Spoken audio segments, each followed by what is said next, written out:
this year, a 7-year-old boy in state custody prescribed mind-altering drugs, threatened to kill himself, then he did. This summer, another child on powerful drugs also threatened to kill himself. His mother called, "Help me, Howard." What happened after that? Here's Night Team's Patrick Fraser with a story we call A Mother's Hope.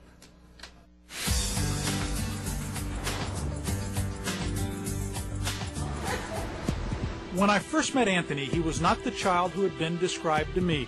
I've been told by some doctors in Key West that I'm raising the next Charles Manson. Okay? One doctor said he was mentally retarded. Another said he was bipolar. You drive and I'll drive. He's been sent to psychiatric hospitals, slapped in straitjackets, and given mind-altering drugs. The effect of it all on an 8-year-old is not surprising. The other day when he was fake grafted and they restrained him, he told me, "Mom, I want to kill myself. I don't want to live like this. I can't control myself." Hope says she was told a few weeks ago by the state of Florida the best solution, give up on Anthony. Give Anthony to the state and let him become a ward of the state. I'm not going to do that. I refuse to give in. And so after contacting dozens of people, from the president on down, she called Help Me Howard. We knew this case required an expert.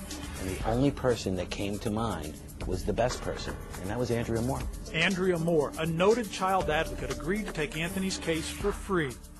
As she met with Hope and Anthony, interviewed specialists, and dug through his medical records, many things bothered her. They didn't know his IQ. This is the place he's been 3 times in 3 years. And he's very smart. Yet some of the paperwork that I saw said he was mentally retarded. The conflicting information in the records tells me that people didn't really carefully read the records. The heavy doses of 3 mind-altering drugs used on adults troubled Andrea.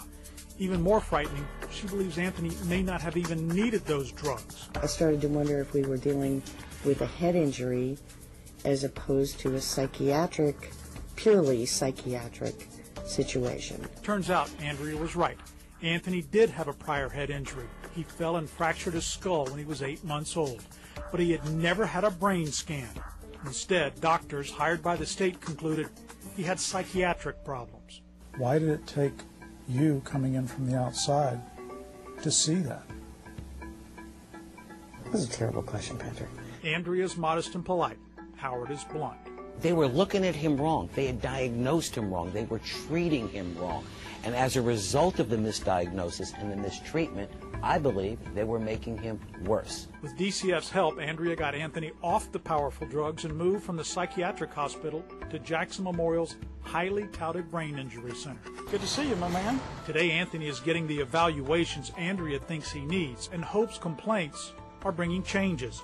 When Anthony was put in one psychiatric hospital, Hope was forced to sign this letter that says if she has any complaints about treatment or abuse, she would not report it to DCF. That's, I think, what keeps DCF on its feet. When DCF saw the document, they moved quickly.